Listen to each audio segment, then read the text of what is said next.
Ada informasi menarik ini terkait dengan rencana dari pembangunan ibu kota baru, Pak Fendi. Kita akan sampaikan terlebih dahulu Ya, kepada pemirsa ya.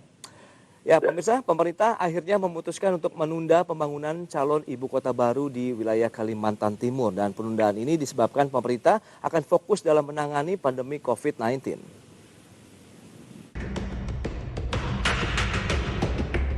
Kementerian Perencanaan Pembangunan Nasional atau PPN Bappenas memastikan rencana pembangunan ibu kota negara di wilayah Kalimantan Timur ditunda. Keputusan ini diambil seiring dengan fokus pemerintah untuk menyelesaikan pandemi COVID-19 di tanah air. Menteri PPN Suharto Monoarfa dalam rapat dengan DPR seperti dikutip okj.com mengatakan, pembangunan ibu kota negara akan kembali dilanjutkan pada tahun 2021. Namun demikian, pihaknya akan tetap menjalankan untuk komunikasi pada tim rumusan koordinasi. Adapun proses pemindahan ibu kota baru terdiri dari beberapa jadwal, yaitu pada periode tahun 2019 hingga 2021 adalah perencanaan kawasan penyusunan desain urban. Kemudian tahun 2020 hingga 2023 perencanaan teknis dan pembangunan infrastruktur PUPR. Tahun 2020 hingga 2024 sayembara dan pembangunan Istana Presiden, Wakil Presiden serta komplek MPR, DPR, DPD dan perkantoran kementerian atau lembaga. Kemudian tahapan proses pemindahan ibu kota negara secara bertahap akan dilakukan secara gradual, yaitu mulai tahun 2024 hingga 2045 mendatang. Saat ini pemerintah tetap menyiapkan master plan dan pembangunan infrastruktur dasar di kota-kota penyangga di Kalimantan Timur. Adapun pembangunan daerah penyangga ini sudah dilaksanakan pada tanggal 16 Januari 2020 lalu. Berbagai sumber IDX Channel.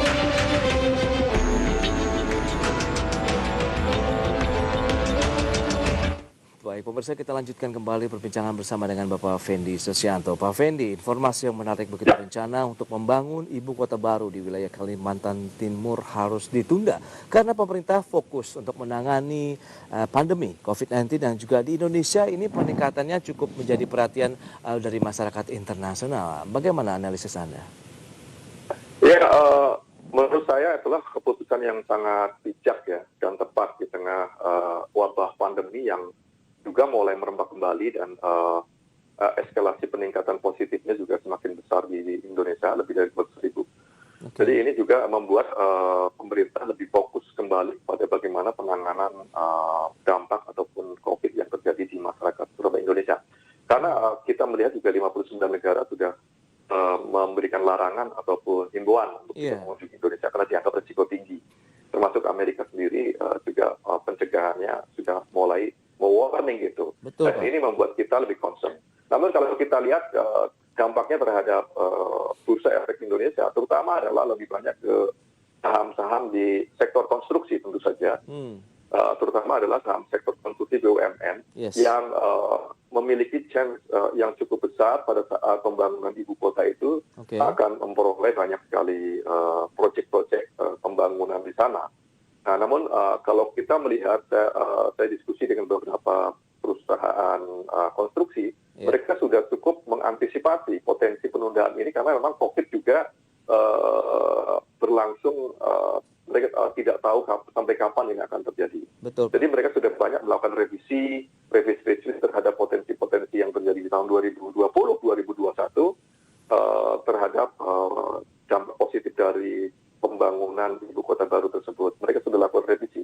Sehingga menurut saya pengaruhnya terhadap saham-saham atau pergerakan saham lebih banyak nanti akan lebih bersifatnya adalah sentimen saja, sentimen negatif. Karena fundamentally speaking mereka sudah lakukan adjustment dan banyak melakukan penyesuaian terhadap potensi ini. Yes, kalau kita lihat di perdagangan pagi ini saja begitu Pak, saham-saham berbasis konstruksi BUMN semuanya rata-rata mengalami tekanan di atas 1%. Wijaya Karya bahkan sudah di atas 2% begitu, dengan Adikarya melemah 0,84%, Waskita Karya 1,59%.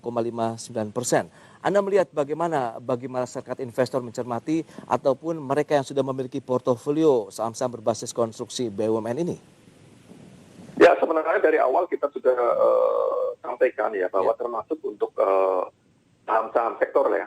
Sektor konstruksi itu adalah sektor yang memang memiliki risiko cukup berat terhadap COVID yang sedang mewabah ya. Jadi salah satu sektor yang banyak sekali risikonya sangat tinggi dan berpengaruh cukup tinggi. Sehingga ini kita melihat adalah sektor yang lebih banyak dikurangi portfolionya ataupun direduce secara signifikan untuk masuk atau pindah atau shifting pada portfolio yang lebih defensif ataupun lebih banyak diuntungkan oleh pandemi ini. Kita melihat dari sisi valuasi juga relatif mereka itu dalam posisi yang tidak terlalu atraktif karena memang selain dari adanya penundaan ini juga memang karena mereka sangat berisiko tinggi terhadap potensi pendanaan dan tentu saja terkait dengan potensi revenue ataupun order book yang bakal banyak yang miss ya karena adanya wabah pandemi ini. Ya. Tapi kalau kita cermati dengan ditunda, tapi kan ini lebih kepada penundaan begitu. Anda melihat dampaknya terhadap perseroan pun akan jangka panjang kah atau hanya sementara saja begitu Pak? Karena kan mereka juga masih mengerjakan proyek-proyek di wilayah lainnya, di Pulau Jawa mungkin yang paling banyak kalau kita lihat. Ya, kalau kita melihat memang kita tidak tahu juga batas waktunya karena penundaan ini kan tentu saja terkait dengan bagaimana yang terjadi terhadap wabah COVID itu terhadap impact terhadap Indonesia terutama. Betul. Apakah ini akan berlangsung cukup lama? Apakah kemudian vaksin itu nanti akan cukup efektif menekan penyebaran wabah yang sekarang ini dan global sendiri kalau kita melihat Amerika sendiri cukup kecewa dengan perkembangan penelitian vaksin di sana ya. Jadi artinya belum kita tidak banyak berharap untuk bahwa dalam waktu cepat bahwa vaksin itu akan segera cukup efektif dan diterapkan dan cukup bisa menekan angka penyebaran virus ini. Sehingga kita melihat penundaan ini bisa berlangsung antara 1 sampai dengan 3 tahun ke depan. Sehingga ini akan berpengaruh juga. Meskipun sebenarnya di pipeline untuk penundaan konstruksi sudah banyak mengerjakan proyek-proyek yang lainnya. Tapi apapun yang terjadi itu akan secara sektoral itu akan memiliki risiko tinggi, terutama dari aspek pendanaan, kemudian juga aspek proyek-proyek yang dia lakukan, recurring-nya, dan juga kita melihat mengenai bagaimana efisiensi yang dilakukan oleh perusahaan-perusahaan di dalam sektor konstruksi. Baik, itu dia analisis yang menarik terkait dengan sektor konstruksi dengan adanya penundaan untuk pembangunan ibu kota baru di wilayah Kalimantan Timur. Pak Fendi, kita akan jeda dulu sebentar, nanti di segmen berikutnya kita masih akan membahas ada beberapa saham pilihan juga yang tadi belum sempat kita tuntaskan dan pemirsa kami segera kembali sesaat lagi.